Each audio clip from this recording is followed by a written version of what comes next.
Bom dia a todos. Meu nome é Ari, sou voluntário do Grupo Espírito Fraternidade da cidade de Caieiras. Nós fazemos todos os domingos, estamos aqui novamente reunidos em torno do Evangelho de Jesus para absorver seus ensinamentos e utilizá-los no nosso dia a dia. Nesse instante, a gente agradece a Deus a oportunidade dessa reunião, que nós possamos absorver as palavras do Mestre em nosso dia a dia, que nós possamos absorver da luz que Ele nos traz e irradiá-la a todos que dela precisam. Hoje nós vamos tratar do tema Supercultura, que está no livro da Esperança. Lá, Mateus 11:25 cita as palavras de Jesus.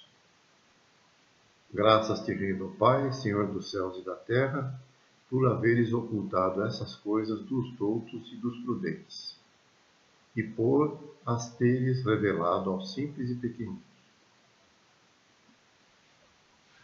Emmanuel cita a alfabetização e a instrução. Sempre temos que procurar alfabetizar e instruir. Sem a escola, a humanidade ainda estaria na época das cavernas. Em algum momento, no passado, o ser humano percebeu que poderia transmitir o seu conhecimento a outro ser.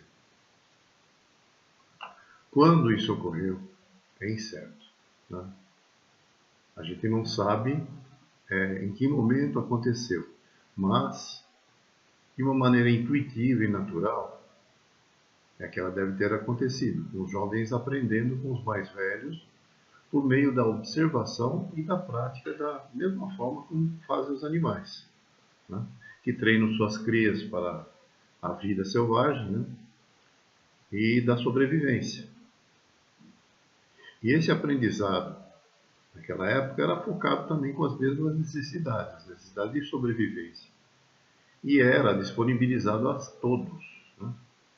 Mais tarde, né, a escola surge de uma forma diferente. Na Grécia, por exemplo, a gente tem essa visão, né, que ela segregou as pessoas e dividiu o ensinamento temático e se elitizou, né? Somente a elite masculina da época tinha acesso a um aprendizado dirigido, né, enquanto que os escravos mantinham o conhecimento básico para as suas tarefas. Aqueles eram designados. Normalmente também eram repassados os ensinamentos por outros escravos. E assim ficou muito tempo, né? Elitizada, monopolizada por um grupo que ditava os ensinamentos aos quais muitas vezes o raciocínio e a razão não podiam contrariar. A gente lembra da época histórica, né? A igreja que detinha esse monopólio, né? E tudo que contrariasse a fé religiosa era heresia. Com o advento do iluminismo, né, que aí começa o reconhecimento dos direitos do cidadão, todo mundo era cidadão, todo mundo tinha direito, né? As pessoas começaram a reconhecer o direito. Com a Revolução Francesa, que acabou com o monopólio religioso, né, principalmente da educação, né, que era o monopólio da religião, e a Revolução Industrial, que percebeu a necessidade de uma mão de obra qualificada para a produção de bens, é que a educação passou a ser disponibilizada a todas as classes. Eu lembro que minha mãe contava que na infância dela, na década de 30, ela e meu pai também teve essa condução, né, educacional.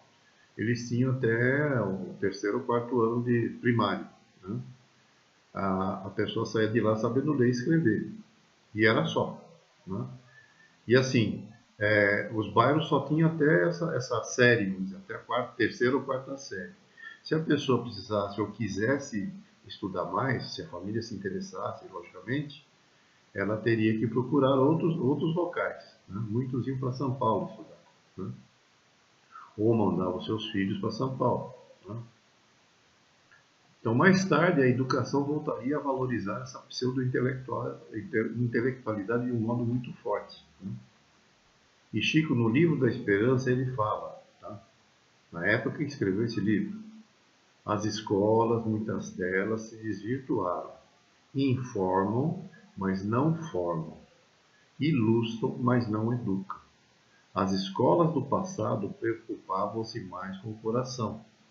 Hoje todo mundo só quer saber de diploma. E realmente, as pessoas querem ter um diploma para poder ter reconhecimento, né, ter status, né, social, reconhecimento social, ou então dinheiro, ganhar muito. Né? Então são profissões que você vê que as pessoas buscam muitas vezes para ter ganhar bem. A finalidade é material. Tá? Ninguém se preocupa muitas vezes em estudar aquilo que quer, né? Ou aquilo que gosta. Né? Muitas vezes são conduzidas até e obrigadas a seguir uma carreira. E aí vira um profissional muitas vezes frustrado na vida. Né? Então aí as pessoas perguntam, mas para que eu preciso saber de humanidades? Né? As humanidades, a cátedra, né, de humanidade e as suas matérias afins, elas nos ajudam a entender o que significa o ser humano, o que ele faz, qual é o seu comportamento, é isso que a gente estuda. Por isso que a gente tem a história, tem a filosofia, tem a literatura, tem a sociologia, que são importantes para a gente ter esse conhecimento, né, sobre o ser humano. E para que saber de ciências exatas? Né? Por que eu preciso aprender isso? Para tentar compreender e explicar a natureza e a vida. É isso que a ciência exata faz. Né? Para explicar a vida, o universo, né, os seus fenômenos, por meio de leis que são mais precisas e são quantificáveis. E aí entra a matemática, a física, a química, a biologia. Tudo isso é importante, tanto exatas quanto humanas. Né? E ele explica também, né, nesse livro, né, sobre a supercultura, que as calamidades que decorrem das guerras, elas vêm, as coisas que acontecem, todas as situações que a gente vê numa guerra, elas vêm das glórias da inteligência, né, que criou a inteligência, que não tem nenhuma educação espiritual. A intelectualidade, ela se vangloria das suas contribuições à civilização, mas não consegue frear o poder do mal. Ela constrói monumentos arquitetônicos, ela constrói prédios, ela constrói pontes, né?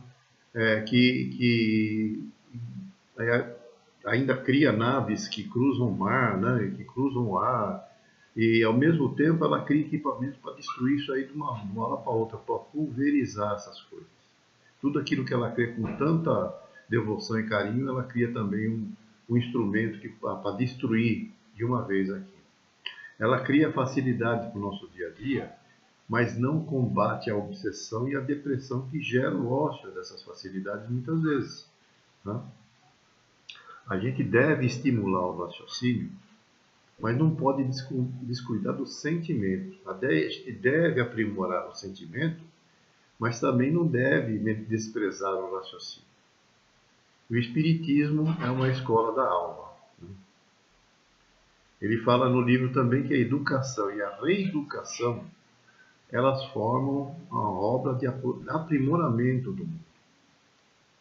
A gente questiona a delinquência, questiona a viciação, questiona o desequilíbrio mental, o abandono das pessoas, a invisibilidade conferida que a gente confere a muitos.